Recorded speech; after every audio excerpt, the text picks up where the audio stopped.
We will, and there's even more on the way for you and for everyone else.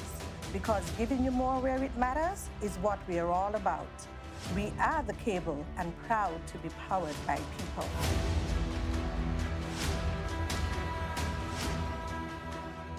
All right.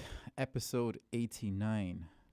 We're 11 episodes from the 100th episode, and I don't have any idea what I'm going to do to celebrate that 100th, but it's got to be crunk. Wow. It's been good.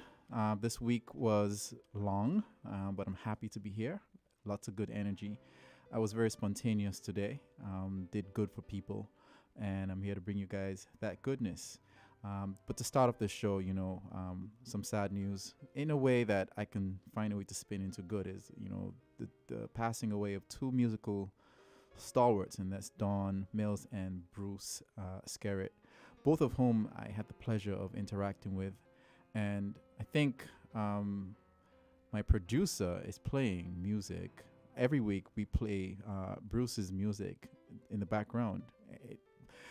A part of us, is doing that because we know it's celebrating his life, but at the same time, YouTube is not going to get upset with us.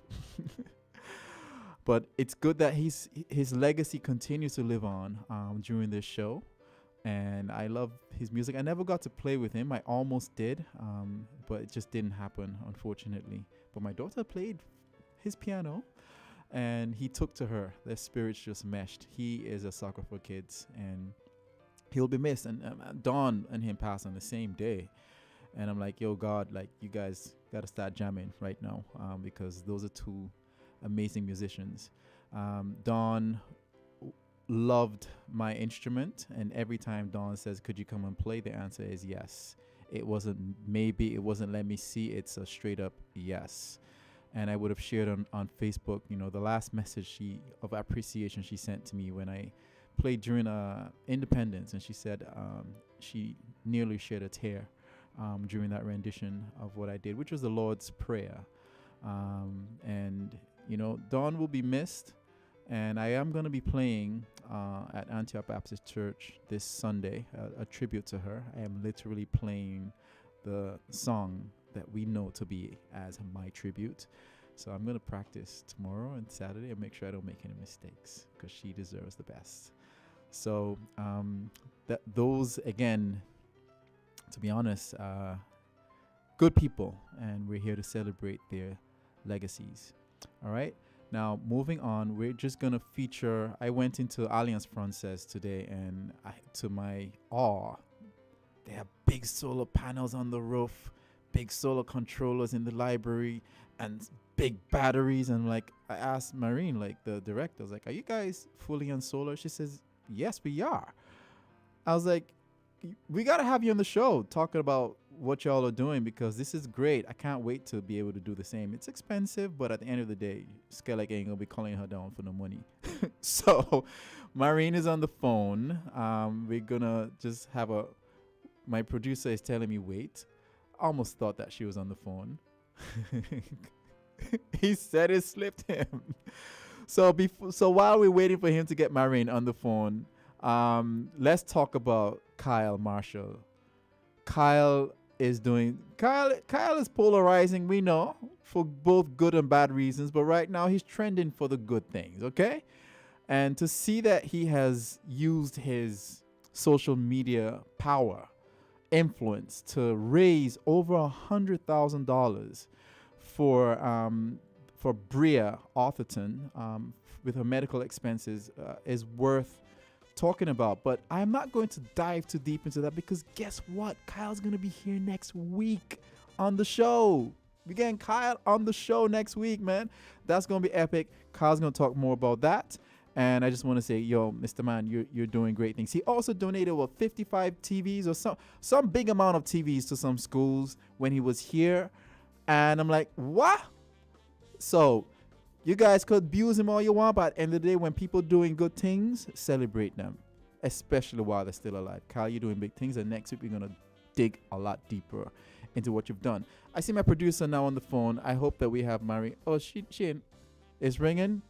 All right, no problem. Let's talk more about this other piece of good news.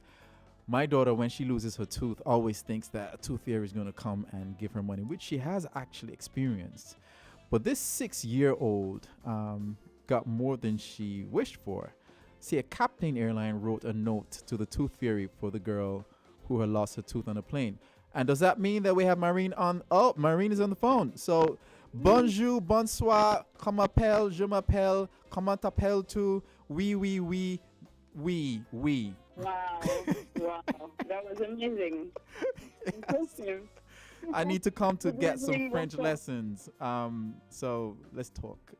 I see you guys are doing great things at AF. Talk to me. Yes, well, you saw it today, no? Do they know? I said solar. I said something about solar before you came Yeah. on board. So yeah, you guys are all soloed out. You're boasting free electricity. You go on bad. Well, we have this program that is the Jeff Small Grant Program that we Mhm. applied to a few Mhm. years ago, and this is from UNDP, and we are on our phase 2. The first phase was reducing our water consumption with a different plumbing system and securing the water supply as well for our center. And the second phase right now is solar panels. So we have our solar panels on our roof. And yes, so now we are in a few days starting to see how it works and how it operates for our center. But so far it's very good, and we are really happy to be going on that move. We have been doing that in partnership with the National Skills Training Program, having some students in the electricity section, learning about the solar panel as well. So it's also an opportunity, to get some sort of exposure to different sorts of, of electricity systems for the students Oh, learning. sweet. That's what I was seeing those kids We in. had also some inmates from the Majesty prison who came as well to help out and also learn about help out about our roof, and also had contributed to the first part of our phase of the plumbing system. And here we got some help from public works, some private donations, and here we are now on our second phase. And the third phase will be upcycling workshops. A cycling workshop or recycling? Upcycling. Upcycling. What is upcycling? Upcycling is using some materials that are not in use anymore, or and then reshaping them into new materials.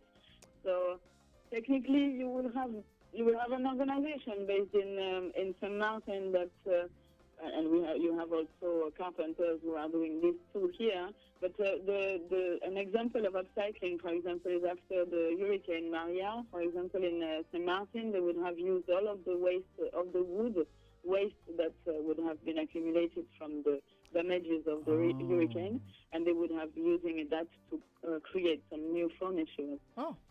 With some unemployed youngsters who are learning carpentry in another way, like how to use the materials or unused materials to turn them in, to give them a new life. Ain't that some good news? Ain't that some? I like that. And by the way, you need to tell our listeners what's supposed to be happening on the 14th and beyond, because I know you guys are having a camp. Anyway, I will let you take the floor and talk about what's happening on the 14th. All right, thank you. On the 14th is Bastille Day. In English, this is how you call it, Bastille Day, but it's our national day. And we're going to celebrate it at the Alliance Française, so also to invite people to see what sort of progress we have been made on that building, on the reshaping, the renovating, revamping, the turn into a green building. So we would like to invite everyone to come and join us to support our center as well in all of our initiatives, to be an educational center for our students to teach French, but also a place that is turning green. And so we would like to use that event as well to promote the exposure to that initiative. And so on the 14th of July, from 6 to 9 p.m., we're going to have the celebration of our National Day, and we will have some jazz with Dennis Gordon, so some nice jazz music. Yeah, There'll be the fundraising cocktail. You're going to have glasses of wine and cheese and bread, so French finger food, and nice music at the Alliance in Greenland. I might bring And my trumpet, by the way, just to play one or two. You know, I love playing with Gary. Might be good. You won't be Gary, you will be another pianist, but it's going to be Dennis Gordon for sure. And then, so that's the contribution will be also helping the center to continue functioning, because we are a non-profit organization, and our aim is to promote education, languages, foreign languages. And actually, right now we have a collaboration with the Ministry of Tourism and the French Tourism Authority to do we are doing a French tour guide ambassador program.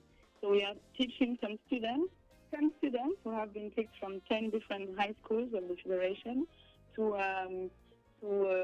be learning about how to welcome French tourists in Port-Gentil, to do French tours, and then after it can maybe trigger some interest for them to be working in tourism. And also while they are students working with tourists and getting some tips here and there and helping out the tourism industry. Wow. Yes, here we are. And the camp. Sorry. You didn't talk about the camp. Oh, that's the camp? That's the program, and we will have some youth camp as well in July and August. It's a week, and it will be different activities, some fun activities for children, adolescents. And that will be running for July and August. We usually close in August, but this year we keep all our activities on. And and the major event is next week on Thursday. So I invite everyone who would like to have a little jazz experience and helping us to survive. You are all most welcome to come to Alliance. It's 130 EC if you are a member, and 150 EC if you are not a member of the Alliance. But really, your support will be really grateful. Will be really appreciated. Aw. Well, I'm here to support you by having you on the show. And Thank you. You know, we go way back, and I'm always here to help you in anything that you're trying to do. And you've done a lot of good for me, professionally and personally. So I appreciate you. So this is the least I could do for you. Thank you. Likewise. All right. Well, thank you so much. We'll talk later. All right, that was Marine Mont. I can't pronounce her last name because it's French. But she, they're doing good things. And just piggybacking on that, Britain's kindest plumber has been hailed as a modern-day hero for charity work that he has helped over 52,000 families. Now, a plumber in England has been hailed as a modern hero after he founded a social enterprise which has helped more than 2 million of the UK's most vulnerable people. Now, I spoke about this story, I think, last year. James Anderson, 54, runs DEFR, community interest company, which provides heavily subsidized services for those who are struggling with the rising cost of living, up to as much as 54% since April. Now, it stands for Disabled Elderly Plumbing Heating Emergency Repairs, and from paying people's bills they can't afford to offering emergency plumbing and heating services, delivering food parcels, and covering funeral payments. There is not a lot differ. Much like plumbers, for that matter, can't do. And basically, so there's a backstory to this. I'm not going to cover this in the interest of time. I'm just saying that this is a man making a big difference. And he has grown to have 13 employees that work all over the company, and persons are definitely validating the help that he is doing. And, a GoFundMe set up to prepare for winter has now raised up to £63,000 out of their 100,000 goal. And he says the more money we get, the more money we have for people to pay their bills and pay for food. So lots of people doing good things, both here and abroad. And Kyle's doing something similar. They all should be celebrated for the good that they do. So that's it for our top stories of good news. We're going to take a quick break, and when we come back, we'll be chatting with my guest who is here in the studio.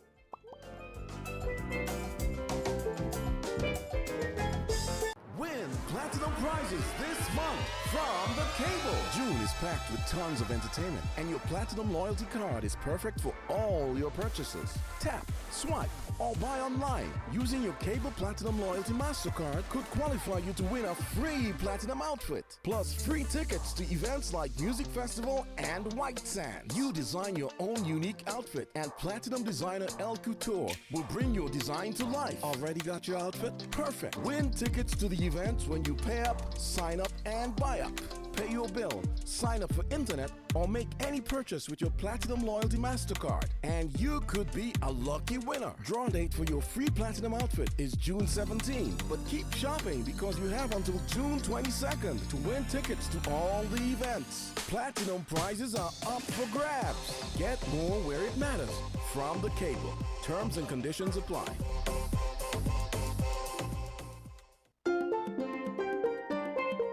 Back. All right, so I'm not gonna start talking until I can see my guest on the streaming thingamajig. In 5, 4. I'm gonna get the thumbs up. 3, 2, and 1. All right, Mr. Producer. Yeah, we can see my guest in the studio, and welcome, Miss Tamu Petra, board member, founder, consultant, director, VP, instructor, peer reviewer, facilitator, trainer, lecturer, writer, author, economist, entrepreneur, Brown.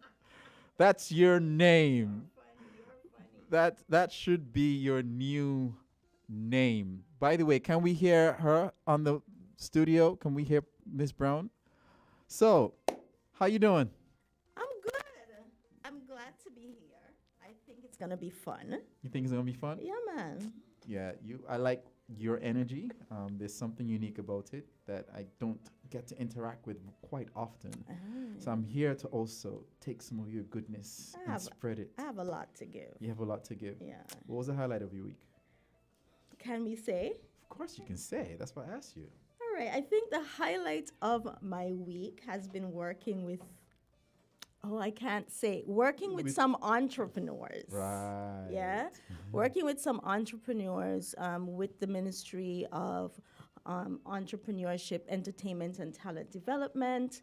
They are filming Let's Do This. So we have a cohort of entrepreneurs from St. Kitts and Nevis and a little further abroad who are going to be pitching live in front of local investors for a minimum of 10,000 EC dollars. So I have had the pleasure of coaching, working, encouraging, consoling, all of the above, these awesome entrepreneurs who have awesome ideas, feasible ventures. And so that has been the highlight of my week. It's been a long week.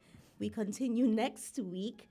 But it's a learning experience, all the filming. Shout out to Studio 327. Whoop, whoop, whoop. And the indomitable Steve Areno. Yeah, as producer of the show. So I think that's been the highlight. I like that the highlight of your week is centered around providing service, oriented stuff, and adding value to other people and what people are doing.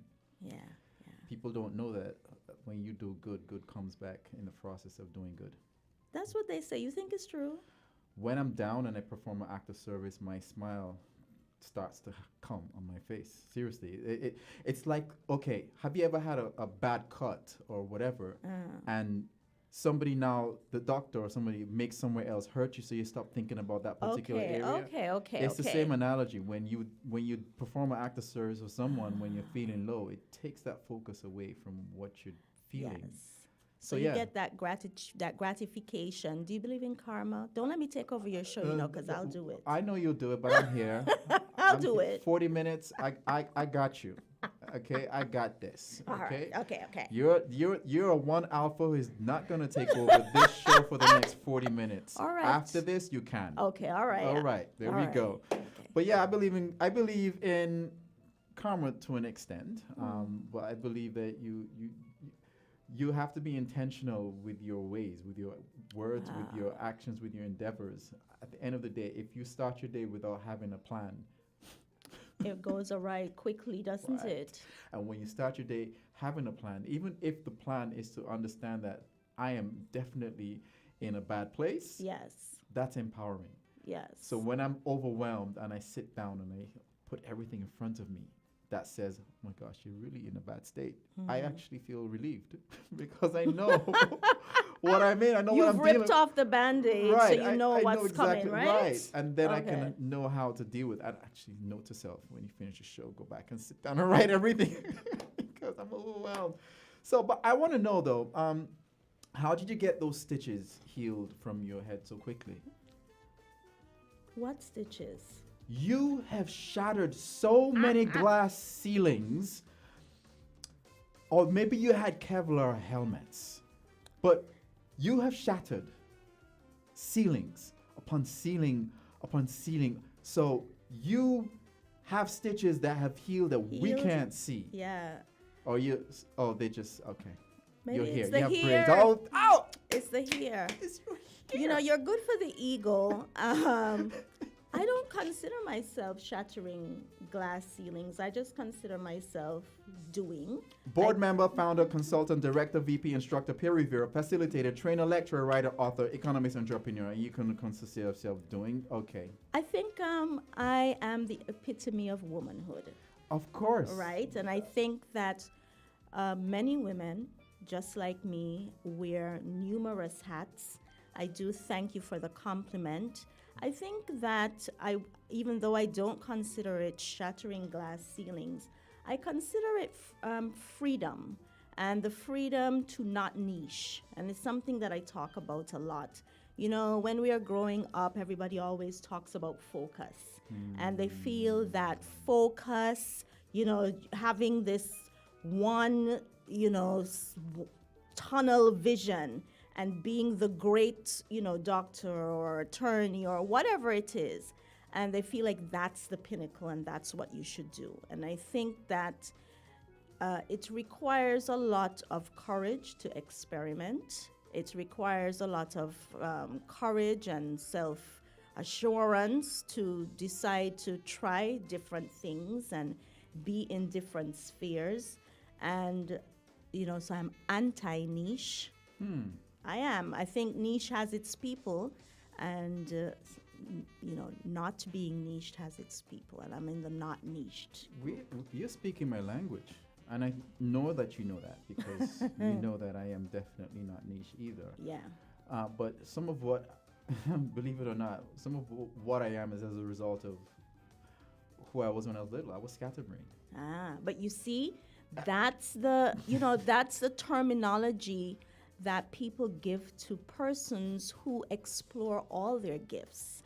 And it's a diminutive and almost condescending term when it really shouldn't be that way. And I want you to throw away that scatterbrain. I ain't like that. Let's just talk about, you know, you're an explorer, you're an innovator, you're an inventor. And I think that, you know, I was an educator and I'll always be an educator. And I think as educators too, we are guilty of trying to get our learners to be focused on one thing, clearly because that makes it easier for us in the classroom. Yep. And, you know, I always had this thesis that the people who are exploratory, innovative, creative, gifted, that they are special needs as well. Yeah. Because they require a different type of engagement and interaction and learning experience that is special or different from the average learning experience. But I think that those types of learners, particularly in our society, they get left behind. So when we have the left behind discourse, we're often talking about remediation, but I think it happens at the other end of the spectrum as well. That's deep. That's very deep. What do you think? Well, I didn't consider it from both ends of the spectrum, but I also would like to think that those who are left behind in this culture are not given the due course of attention to figure out what will get them from here to there. Correct. And so that word positive reinforcement, which I use with my daughter Yeah. so often, it builds confidence and I find that this culture does not value that right now. So I would like to see a paradigm shift Yeah. into the humanity of education. They're human beings. Yes, so that's true. And in other parts of the world, there's been this big push to social and emotional learning, CEL, they call it. But I don't think it is something that we have incorporated, at least not intentionally, in our system. So it is a best practice that we can, We're people, apply. politicians going on the platform. You've seen us bang your mouth about them kind of things there. You understand? Yeah, we want to talk about, Bang your mouth about them kind of things there. yes, innovation in education. Make it make sense. Yes, Huh? I agree. That would be some good news. Let me tell you, and that could happen without having the most expensive buildings. True. It's all about your intention. My daughter, and I'm sorry to keep plugging her because she is almost like a test subject for me. I'm testing all these hypotheses, but they're proving right. I made sure where she went to school. Shout out to Kimon, Key Babies. Thank you, Mom. Kimon will always tell you, if you want your child to sound and look like a genius, don't send him here. You understand? Don't send them. They're not going to be reading before. They're not. That's not the focus. You understand? How do they interact with other people? Do they learn how to express themselves, their emotions? That is what is important even in life. And what you're supposed to learn, the reading, the writing, will eventually come through at some point. Yeah. So yeah, I'm intentional about making sure that she gets through that process. And during the formative years, her confidence is centered around accepting who she is. So the other day, she's like, "Daddy, I know I'm clumsy," which is true, but she's owning it. And she's not ashamed of it. Right. That's the part, right? Right. That's so no one can ever come and say, "Oh, you're such a clumsy You're so child." clumsy, And she yes. goes like, "Yeah, I know." Yes. Right? It's not a source of shame. Right. So now it's like, okay, now because you know you are this way, this is how you should play. Yes. Because you have the propensity to be, Yeah, to distracted, stumble all of or- those things. You gaze. So maybe don't run so fast when you see many people. There are these things that can nudge because she now. But all of that's important. A lot more important than, okay, my child can read and write that too. So, you have such a diverse background and, and I find that you're different. So what is it right now that you're doing that surprises you the most, right? Considering who you were as a little girl and what you wanted to be. As a little girl, I wanted to excel at all things. Oh, okay. So it's happening still. No, as an adult, I want to create impact in all things that I do. And sometimes that might mean doing so imperfectly. It's not perfect because the way that I might want to impact who I engage with, especially women, female entrepreneurs in the region, a lot of times it's experimentation on my part, of course informed by research, etc. But you will appreciate that, when we move off and we go off to do our degrees, a lot of the research is not informed by current day reality, or maybe not even on our Caribbean type populations, or even so, not the type of women that I might engage with. And so this Petra is a Petra that doesn't really care about being the best. I care about doing the best that I can in the most impactful way. And sometimes that's not going to be number one. It sometimes takes a while to be the best in your space, and I don't necessarily need to be the best in my space. I need to be the best for the people that I serve, and I think that's different. You sound very philosophical right now, yeah, but let me tell you, my father, he was a professor emeritus of accounting. And if you put my father to run a company, no. He won't be able to. Because he's just such an academic. Yes. He's written books, but you've written books, and you're in the industry. Yes. How have you been able to combine both that level of academia and industry with such dexterity? Like, what is it? What's the secret sauce?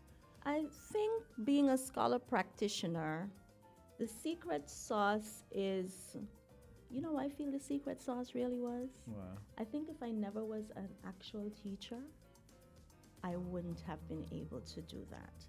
And I think that grassroots teaching, because you say, oh, you're a senior lecturer at CFBC.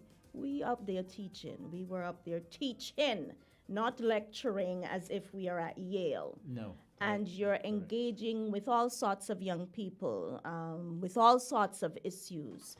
And I think that being able to touch, experience youth problems, understanding what makes minds work, being able to try things out in your classroom, I think that marries well with practitionership. Wow. And so the hybrid of academia and practitioner base, I think, might not have been so easy, let's say, if I had started off at teaching at a university, where the experience is not as personal. You don't know those people. That's true. You don't know their home life. In fact, they don't want you to. No, right? They don't hug you when they see you downtown. It's none of that.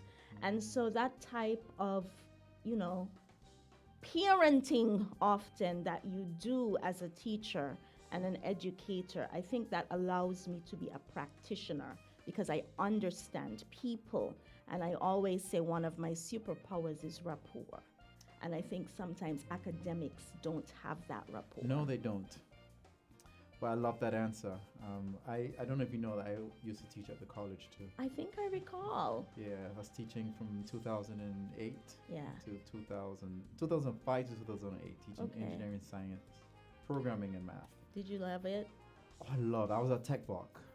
You loved it? I loved it. Okay, I loved seeing those students who didn't like math ending up liking math. They didn't skip my class. They skipped other classes, and till this day, I mean, I actually hired one of my former students. I think more than one of my other students. And now he's making more money than me. He's gone up. He's gotten his CCNA. He's a network administrator, network engineer. He's doing he's doing everything, and he was able to get his job because of the experience that I was able to intentionally impart on him when I hired him. So everything is just coming back full circle. And I'm just like, I only had 3 years of that experience. Can you imagine those who have 20 years? Yes.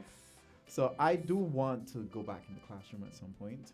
I would prefer to go back into the classroom when I don't have to depend on that for an income. Well, yeah, that makes it a lot easier. Shout out to all the underpaid educators. We feel you. We see you. Wow.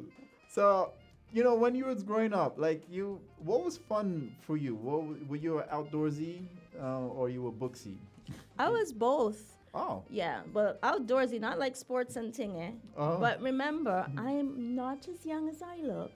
And so when we were younger, a lot of things were outdoors because you didn't have internet, you didn't have video games, so you went to the beach a lot, you met with your friends, at their homes or in the street. When you became a teenager, you hung around the basketball court, everybody was just jiving, but I did read a lot, incredible amounts of reading. But I was still also a very outgoing child with lots of friends, and so it's still that duality, I think. What were you most prone to get in trouble for, though? Talking back. Oh, that doesn't surprise me. That does not surprise me. That doesn't surprise me. Keep it up. Expressing my opinion. And licks must heal, right? Yes. So, this aura that you have, I must project and say that when you were in university and you had group projects, you were the de facto leader. Yes. You were the workhorse because you. I was, because things have to get done. They have to get done in a certain manner. And so, and then you would also complain that no one else is pulling their weight. Correct, because they weren't. But Oh no, shout out to Martha and Dominica, Martha Maynard. She pulled her weight. Shout out to you. But the rest, you're just like, you're not pulling your weight, so I'm going to complain that you guys are not pulling your weight, but I'm still going to do the work anyway. Yes. Because it reflects on my grade. Certainly. Certainly. Anybody who has student loans knows that. Certainly. It sucks being you. That's the price you pay for being good at what you do. You know, one time my dean said to me, you know, the benefit of doing great work, you get more work. That's about all you get. All you get. You become the workhorse. But, you know, through those things you learn a lot, you know. You learn. So we're going to take a dive into what you're passionate about, especially in these parts when it comes to entrepreneurship. Yeah. And I want to know, what is it that a place like Silicon Valley has that we don't have, that would have churned out entrepreneurs like that, and what it would take to bring on such levels of opportunities in these parts? There's some secret sauce, and I don't think it's just money. It is. It's just money. Yeah. It's money and mindset. Okay, that's what I'm going Yeah, at. two Okay. M's. It's money and mindset. So Okay. the money is obvious, right? So about you mindset. so let's talk about mindset. So mindset from two angles: the mindset of the entrepreneur and the mindset of these developing nations and their leaders, Good one. right? So let's talk about developmental dearth, which means pittance, you know. So in our Caribbean region, the developmental discourse is rhetorically centered around entrepreneurship. So there's a lot of rhetoric about growing businesses, yet the Caribbean is littered with micro enterprises. And so, although there's a lot of rhetoric around entrepreneurship, there is not enough entrepreneurship ecosystem support and building around growth businesses, high growth ventures.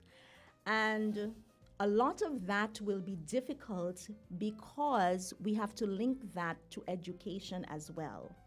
And when we speak about education, we're not just speaking about the subjects, though that is important. So we are wanting our entrepreneurs to grow, but they are in a global landscape that is speaking different languages for which we have no knowledge and are not prepared because our educational systems do not teach us those things. For instance, people are people are engaging in blockchain. They're tokenizing. There's artificial intelligence. Even if you're in the creatives, there's the, even minor things like a drawing tablet, things that are not extremely high tech, but tech nonetheless. And you can go through your entire school life and never have an engagement with the inputs and skills that are really required in the global entrepreneurial spaces. And so until our leaders understand, and this is to me region-wide, I think Mia is doing a great job. Honorable Mia Motley, she has indicated that each of her citizens will have a digital ID and that they will have tools, software, etc., that they can use to create content and digital businesses. This is where we need to be going. Yes. Right? And so because there is this developmental disconnect between rhetoric and reality, there pervades a mindset even among the entrepreneurs of what big is. Yeah? And not understanding that in our small spaces that we can take advantage of things like the CSME, free movement in the OECS, through technology to have regional and global reach. Additionally, I am in the process of building a fund, right? Because capital is a huge need. However, as part of my research, I had done some market research because, of course, I've worked with a lot of entrepreneurs in the region. And you'll be surprised that many of them, not many, all of them want funding, but very few want to give up anything for that funding. Really? They don't want to pay a matching fee to meet an investor. They don't want to provide the investor with revenue share and or equity. And so that's what I mean when I talk about mindset, because we have created welfare mindsets because of our huge safety nets. The very essence of what entrepreneurship is, Risk. growth, risk, innovation, it's like muffled. You realize that there are some people in my ear saying, "Oh, aren't you afraid someone's going to steal your idea? Why would you want to put it out there?" And I'm like, that's a thing, and it's stopping people from actually going after some of these avenues that you're mentioning. Yes. And that's hard to break, because It is. that's a level of distrust that has been created I guess, from the old model. It's cultural. But that's from the older ones. Innovation, true innovation at this point, is hard to emulate. It is, and that's why it's called innovation, right? So, And so perhaps this fear of theft, I hear it all the time. It could be twofold. One is cultural, and I talk a lot when I engage in discussions about entrepreneurship, about cultural paradigms that hold us back as a people. And so this distrust and not partnering, etc., is a black thing. There's no way to make it sound nice. That's what it is, right? Not even partnering with your own black people, right? Not collaborating. We're always in competitive mode. And of course, that can be sociocultural, historical. That's really deep. And a lot of it, too, is because we are not innovating as we should. Because if we were innovating as we should, it would be very difficult for someone to compete through copying. Yeah? right, yep.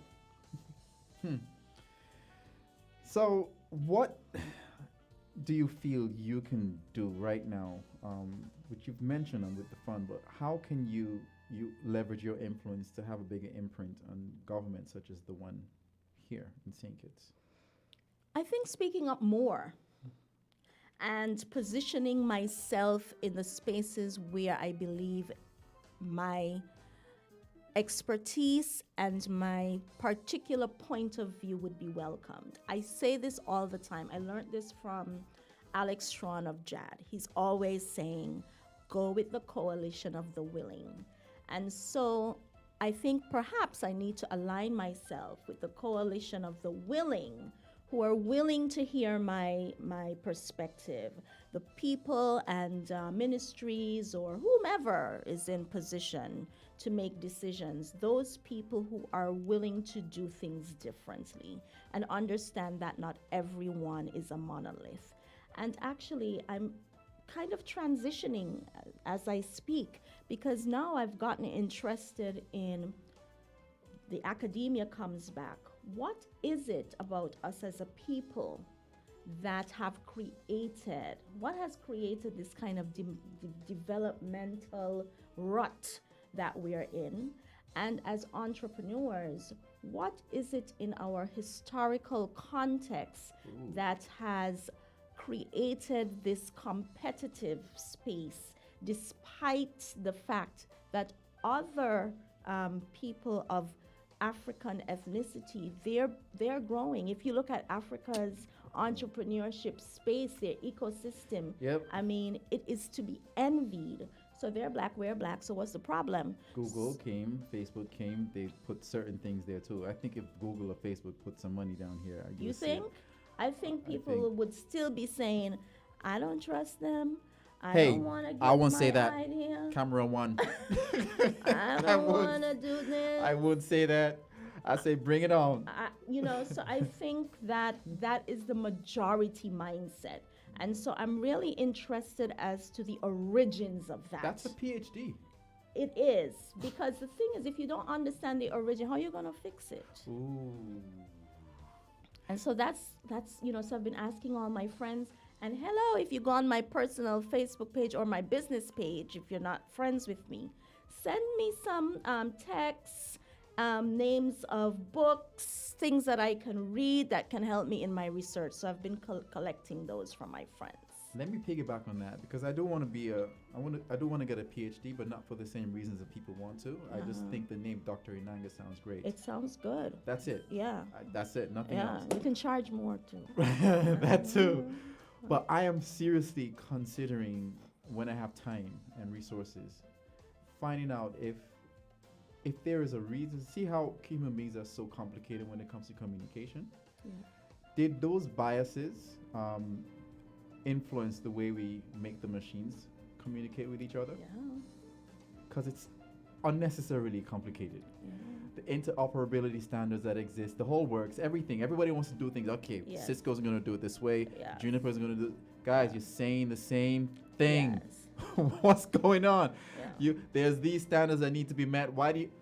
So, how computers are done? Like, is it because we are so complicated when we communicate? Is there bias? I want to know. Yeah. So that's what I want to explore. And that's research, because now the big conversation is about that interoperability issue when it comes to the metaverse and Yes. all of the metaverses, and how can people, engage and have assets in different metaverses, Cross-cultural. etc. Right. So, it's... I'm onto something. Yeah, you're onto something, because it's a problem that's persisting even It's though the continuing. technology is evolving. So I always ask people this question: like, if with all the knowledge we have now, if you could go back and design networking devices, what would we do different?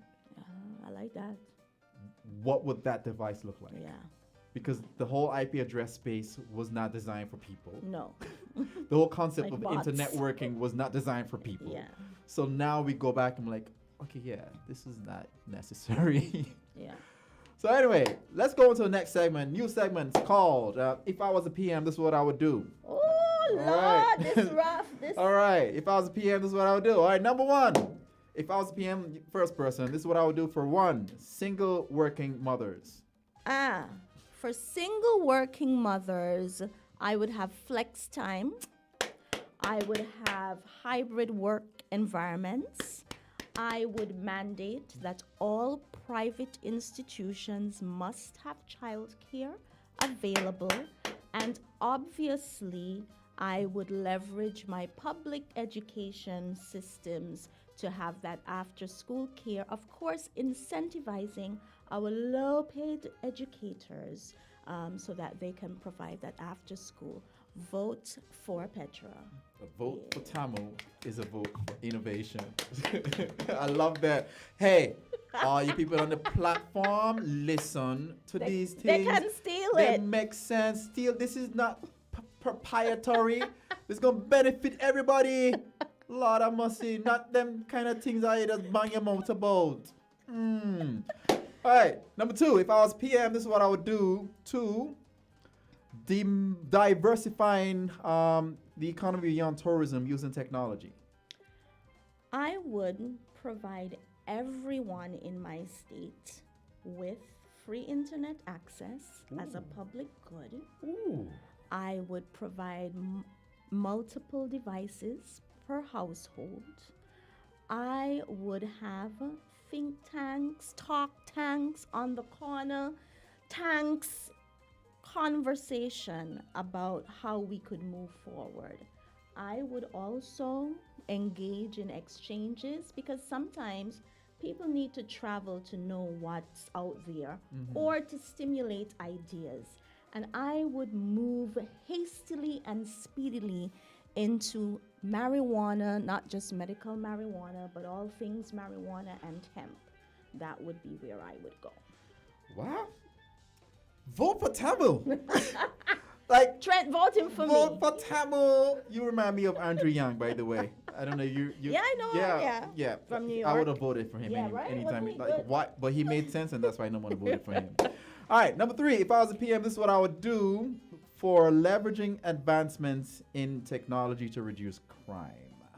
I think much of the same things as the previous responses. I Right. think that once you have access, once you have knowledge, once you have programs that generate interest and curiosity, that people are natural creators and that they'll use all of the assets that you have provided to leverage technology to be creators, content creators, make money. And we have to be able to have people understand how to monetize. And creating ways that we can monetize regionally and not just wait on, the Facebooks and the Instagram to monetize, because, all their monetization tools come to us like 3 years after, when the fad is over and the real money has already been made. So that's what I would do. What she basically said is the devil finds work for idle hands. So take their idle hands and put them to work. Yeah, put them to work. Using technology. Well, we love that segment. It's a brand new segment. It's never happened before. Oh, for real? Woohoo! I feel like Trevor Noah. He always has a new segment. Really? Well, I like that. I'm going to actually extract that bit and plaster it on social media. I'm like, listen to Tamil, vote for her. Vote for Tamil. So definitely tonight I'm going to take it out, put it out there, vote for Tamil. So let's circle back. The experience as a mom. I'm curious, what it's like being a mother with so much experience and dealing with your kids with homework and exams. Like, they have an unfair advantage. Having a mother with so much experience, and at the same time, I feel sorry for them. Because you come up with 95%, like, where's the other 5? Oh, yeah. It's like, where's Is this it? 95? But mom, it's an A. No, It's a it's A. not all. No, it's a A. It ain't all. Where the rest? For me, okay, I have a confession. So the first confession is I took my children out of the local school system very early. And so my children, one in grade 5 at the time and one in first form at the time, I moved them into online schooling with a school called Connections Academy. Oh. A number of my peers at the college also did that, but I won't out them because that's their story. And I did that because I felt that the nature of the education system was not wide enough, it was not challenging enough, there was not enough choice and diversity. And they were always bored. The programs were extraordinarily rigorous and required a lot of critical thinking. The children are high performers. My daughter would have gone to university at the age of 14 out of having not completed high school. What? And my son would have graduated with almost well over 4.0 GPA. So to be honest, I have never had the rigors that other parents have when it comes to helping their children, because very early their math skills and so they're better than mine. Like, I can barely add. I'm not lying. So I've not had, that kind of stress. But when they were smaller and, you had those projects to do and the volcano and the thing, I allowed them to do it how they felt. I didn't intervene unless it was about content knowledge. So I was not the parent who was going to somebody else so that their volcano looks like it was painted by Rembrandt. I'm not that. I'm allowing them to do and make mistakes and sometimes go to school with the mistakes. And then the teachers would say, well, Miss Brown, how you allow him to come with these wrong answers? I'm like, but that is your work to correct that. Because when I tell him, he says, "But teacher say." So you and teacher hash out that. So I allowed them to make their own mistakes. But of course, I think I was a little unforgiving when I thought that they made mistakes that they should not. You intentional parenting, that's the epitome of what you just described. This is exactly where they are now is where you wanted them to be. Oh, yes. It's not happenstance. It's because of a series of decisions. Wow, we have just about 2 more minutes. Really? I know. The last thing I just want to know, and this you may feel a bit vulnerable, but it's okay, because having accomplished this much, it's kind of hard for people to think that you might be a work in progress. So I want to know, what do you think that you need to continue to work on as you go along on your journey? It could be as a person, professional, a mother, anything. Like, what is that thing that still working on it? I think I never feel accomplished enough. You've given me the answer that you would give when you're going to an interview and say, "What's your?" But it's the truth. What's Okay, your, let me what's, go. What's Let your me go. weakness? Oh, it's Let me because go I deeper. work too hard. I'm a perfectionist. I'm a perfectionist. Yeah. For me, I think that I have been working on my patience and tact. Okay. I'm not tactful, We know this. but I'm better. She's working on it, I'm guys. She's working on working. it. That's the point. And you gotta have thick skin to kind of deal with me, but I'm trying to work on that as I go into other spaces that are especially culturally different. Professionally, I think I want to move back a little into that academia that I was talking about. I don't feel accomplished enough in the academic space. Okay. And so those are the things that I'm working on. I like that. That's it. That's it. We have 1 more minute, and we're just gonna have a rapid fire. We did the whole "I want to be a PM" thing, but this is rapid fire. 10 questions, first person. Woo. You just answer them as honestly as you like. All right, number 1. Oprah calls you to come on board for an internship, but right afterwards, you get a call from Michelle Obama. Who do you pick? Neither. Okay. Number 2, this is an entrepreneur I would definitely look up to. I just found her. Her name is, she's not a full entrepreneur. She's an academic, Sylvia Winter, and she's a Jamaican academic, and she writes about Black people not being seen as people. Number 3, give me $1 million, and this is how I'll turn it into $10 million. I believe that I would invest in artificial intelligence. Because the artificial intelligence will tell you how to make $10 million. Will study everything and tell you what to do. It'll do everything for me, and that's the future. All right, number 4, I get a sense of nostalgia when I think of this. When I think about my daughter and how she's a big woman now, I feel sad. I saw a little girl the other day and I was like, look, this. Number 5, my superpower as a woman is, you said it earlier. Is being flexible and resilient. All right, number 6, if I was given the opportunity to find out the absolute truth to one question, this is what I would ask. Is there really a heaven or a hell? Because this would free my life up. I see what you did there. All right. Number 7, you'd be surprised to know that I'm really good at this. Singing. Whoa. Don't ask me. Okay. Don't ask, don't tell. Number 8, you know what? COVID did some good in my life, and this is what it brought. It brought the realization that you have to diversify where your income is coming from. Mm-hmm.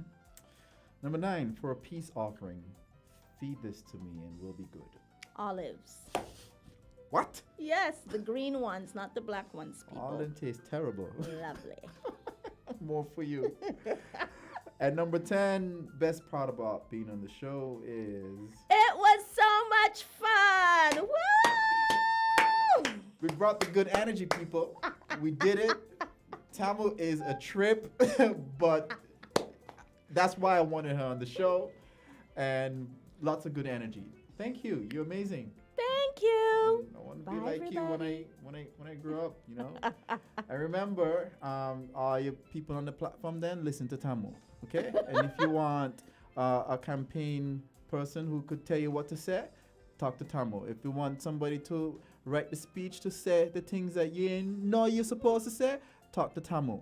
If you want somebody to be the next Tamu Brown, not Mia Motley, the next Tamu Brown, That's right. vote for Tamu. Yes. Me done. Be kind, spread love. See y'all next week. I got Kyle on the show. Don't miss it. Bye.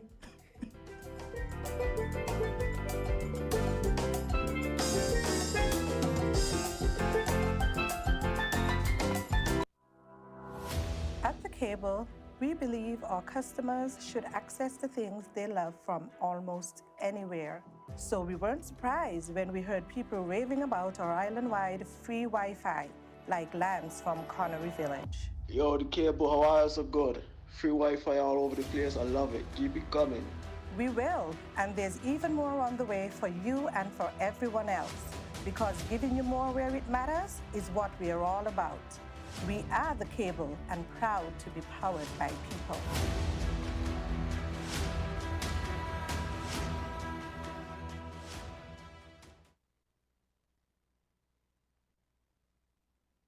WINN is 98.9. 98.